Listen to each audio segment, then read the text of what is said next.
Today I'm going to be talking about being triggered and how to handle that, specifically where setbacks are related.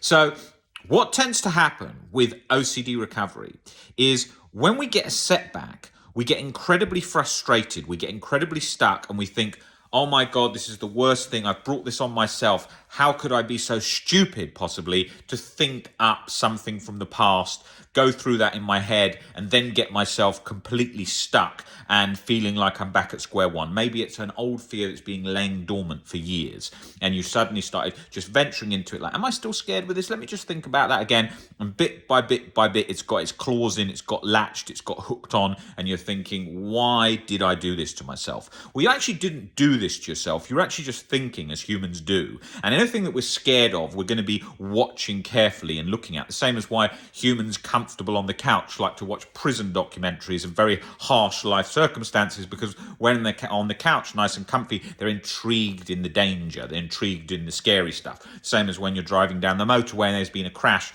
you have to say to yourself, don't look, or otherwise you're starting to look at what's happened there, what's going on there, because we're intrigued with danger. For the evolutionary purpose of staying safe, we have an eye out for that kind of stuff. Now, what's happening with setbacks and triggers is you've got to get used to bringing on any thought, any feeling. I hear every OCD thought, every single thing that people are scared of 24/7 every day. And I'm not trying to venture away, veer away from that. I'm willingly allowing that, experiencing that, seeing that. I don't care what I hear, what I see. It doesn't bother me at all, because I'm not on the back foot in my mind from OCD, trying to stay away. Do you see the difference there? Now, what you do is when you get stuck, you start to do that. Why? Because when we're sick or when we're hungover, what do we say to ourselves? Oh my God, I was so stupid for going near that person who's got me sick, or I was so stupid for drinking so much, I'm never going to drink again. We do all those kinds of things. You know we do. You've been in that position probably yourself, and you've seen how you've reacted. So it's really important to think one day at a time. Let's see how this goes with the setback. Let's see what happens. Let's ride this roller coaster. Let's surf those waves of anxiety. Let's not try and battle, fight to escape it, okay? If you do that, you have a much better building of frustration tolerance, patience, treating life like a marathon rather than a sprint. If you try and sprint a marathon, you burn out. Whenever I'm sick, I'm thinking, see how I feel tomorrow, see how I feel the next day. Bit of distraction, bit of things that I like to do, watch film, read a book, whatever, and try and do that until I'm better and better and better. If I just do, I'm so stupid, this is the worst ever, oh my God, this couldn't be any worse, over and over and over, I'm going to make myself feel worse. And I've got to allow myself to feel crap. Okay, and that is the same when you're triggered, you've had a setback, you might be out with friends, suddenly the triggers come on, you're frantically now trying to escape, thinking you're back at square one. You're not. Everything you've learned along this recovery journey is propelling you towards recovery. But recovery is like taking layers off an onion. It's not just going to instantly all go into place how you want it to be and be recovered like that. Recovery is not rocket science, but it's harder than you wish it to be. And I can't highlight that enough. I've been working with people with OCD for about 15 years, and I've worked with probably around 20,000 people across our webinars and one-to-one sessions. And we see people from all over the world in pretty much every country. And I can tell you that it's all the same fears and all the same thoughts wherever people are located, whether they're male or female. It's all the same situation, because each person thinks they're the only one, that theirs is real, theirs is different, and they fixate on that and they focus on that and they beat themselves up. And then when they come in and speak to me, they're like, oh my God, I wasn't the only one. But then obviously OCD will morph around that and then go, but yours is different, yours is a little bit different because of this reason, that reason. So it's always going to do that. That is the nature of the disorder. If it didn't do that and just stuck to one thought, it wouldn't be a disorder. It'd be very, very easy to get better from, because you just get over one thing and move on. But you've got a brain that's scanning for threats. OCD is in there in some form, maybe genetic, most likely genetic, and it does that. Recovery is the absence of suffering, the absence of chronic guilt and chronic anxiety. That is the position you are going to get to when you work through the steps to recovery. And obviously OCD recovery is misunderstood by most. You'll probably realize that by now when you've gone to see one specialist after another and you're starting to think, hey, I've got more knowledge about my OCD than what they're telling me. me because usually people don't understand OCD. It's very difficult to understand it when you don't have it. And the problem is it was presumed for decades, as you've seen me speak about for a very long time, as leave thoughts are thoughts, just leave a thought there. A thought's just a harmless thought. Accept it. Carry on with your life. Move forward. Bring it along for the ride. Key principles of the recovery journey, what we highlight all the time, but by no means all, because often there are real events. Maybe you get sick and you can't accept getting sick, or maybe your boyfriend breaks up with you, you can't accept not having a boyfriend, or maybe a loved one passes away, or you lose a job, or any of these situations, any of these different difficult situations, and you can't stop catastrophizing and linking scenarios together. So that's why we need to venture into a deeper level of acceptance, unconditional self, life, and other acceptance to get right under those core fears. So OCD hasn't got that power to overwhelm you, that power to derail what you're doing. And it does that because at the moment it's fueled by OCD and anxiety, right? It's fueled by the feared scenario, which is being catastrophized. I'm trying to stop myself sneezing here in the middle of the video.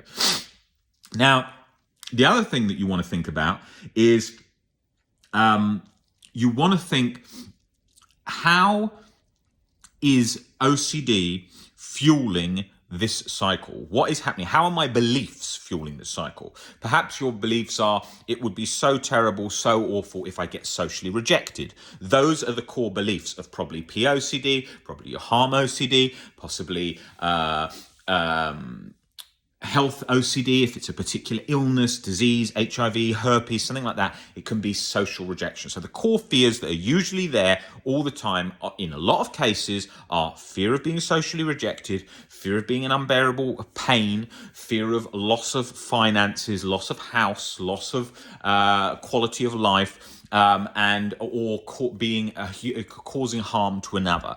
And so all these factors are the core fears which OCD is getting its hooks in and turning up the heat. Now, it can feel very difficult to work through acceptance, particularly when you're triggered, which is the time you don't do that. You work on accepting the feelings that you're feeling right at this point in time, but you don't work on trying to go through the theory and dispute irrational beliefs and get towards acceptance, because you're not going to be able to do that suddenly. Like if I said, okay, speak French suddenly, get a book on French and do it right now, you're not going to be able to do it because it's not something you can do like that. So you have to pace yourself, the marathon, not a sprint. Go along gradually. Now, if I get triggered by something in life, that's not going to lead to me going force acceptance. I go, okay, feel the sensations, feel the anxiety now. And then it gradually passes. Or if it doesn't pass because it's a life event that's come up, that's new and difficult or challenging, whatever, maybe I get diagnosed with some illness or something, I can work on acceptance bit by bit by just thinking about it and stopping catastrophizing, learning to see things more rationally, learning to bring down the strongly held irrational beliefs, which most of my beliefs are quite rational day to day. I may just start to uphold some old irrational ones that stoke the OCD fire. So you need to think about all these points. All these points are super relevant to your OCD recovery journey. And you've also got to hold up your hands and say, look, I'm finding this difficult doing this on my own. That is completely understandable. That's why I work with people personally one-to-one, because OCD is difficult to do on your own. Why? Because it's very hard to see how it's interacting in your mind with your thinking. It's not so easy to spot that. So when you're just going through it with the books and the videos, you can't see sometimes where you're internally trying to control it, or you're finding it very hard to learn to accept something, or you're confusing acceptance and agreement, or you're just finding it hard to understand unconditional self-acceptance, or you're finding it hard to create analogies from other situations to make you get less and less scared of your situation by comparing it to some other situations that you've handled well in your life and seeing that you can handle things and things aren't as scary, all of that cycle that involves the recovery journey. When Nick, who you see on this channel doing tons of videos, first came into me, he had told me, his wife rang me, she said, listen, my husband has just tried to kill himself and he's now gone to a mental health hospital. Right. That's obviously a pretty bleak starting position, which is very common in OCD. And so it was learning to get his perspective changed. And then bit by bit, he started to feel more confident. One day he felt better, next day he felt better, and then he got setbacks, then he felt worse, then he felt like he's never going to get better. And it does that along the journey till it comes down bit by bit by bit by bit in layers, and then they recover bit by bit. But you've got to expect setbacks. You've got to expect difficult parts along the way, because that is what the OCD recovery journey is like. It's not simplistic. It's bumpy. It's going to feel as real as it can get. It's going to feel super scary at times. But if you stay consistently, one day at a time, putting in practice, persistence, and letting time pass, you will recover, and you can recover. And we are here to help you with that. If you just email us at info@ocdrecovery.com, you can have one-to-one sessions with me, although I barely have any slots at all. But I can hopefully squeeze you in somewhere where we can do some one-to-one slots, and I'm sure we can. Or some of the guys from the rest of our team, like Nick, Momin, and Phil, and so on. And we also run our webinars every week, where we're covering different topics like harm OCD, responsibility OCD, health OCD, and we cover those in detail. So we can help you with however old you are and however long you've been stuck. It doesn't matter. It's irrelevant. You're always going to think, oh my God, I'm too old, or I've been stuck for too long, or I've been stuck on this one theme for too long. I'm never ever going to recover. That is how it feels. It feels exactly like that. So, take it one day at a time. Have compassion for yourself. Don't expect to have it all solved today. Don't expect to have it all solved after this video. Just go through it one day at a time, going, can I do this? What things can I do? What homeworks can I do? What things can I work on changing? That is exactly the same as I approach reading a book. I've got a book right here that I'm currently reading, not on the topic of OCD, and I just say, read 20 pages of it. I read and I think, oh, I can't bother, I haven't got time now, I can't bother to do that. And then I read 20 pages and I want to read another 20 pages and I want to read another 20 pages. Same as when I go to the gym. I don't want to go to the gym, I don't want to go to the gym. I start lifting the weights in the gym, then I want to stay in the gym for hours. So these things go like that. So one step at a time, bit by bit. Take it one day at a time, take it an hour at a time, take it however small denominations you want to do it in, till you get making progress, until you start moving along towards OCD recovery. And you will get there, and you're not alone, and your brain's not broken, and there's so many people going through the same journey as you, and we're here to help you along that journey too, as well as the rest of the community that are going through OCD. So just go for it. Give it your best shot. Don't force it. Don't try and get it all solved today. Don't try and have acceptance all in your head today done. Don't try and have rid of anxiety all sorted out right now in your mind. And whatever you're feeling, and even if it's chronic and it feels like you're simmering away in cortisol soup between anxiety and guilt, let that happen. Let that just be the process. And take it one day at a time.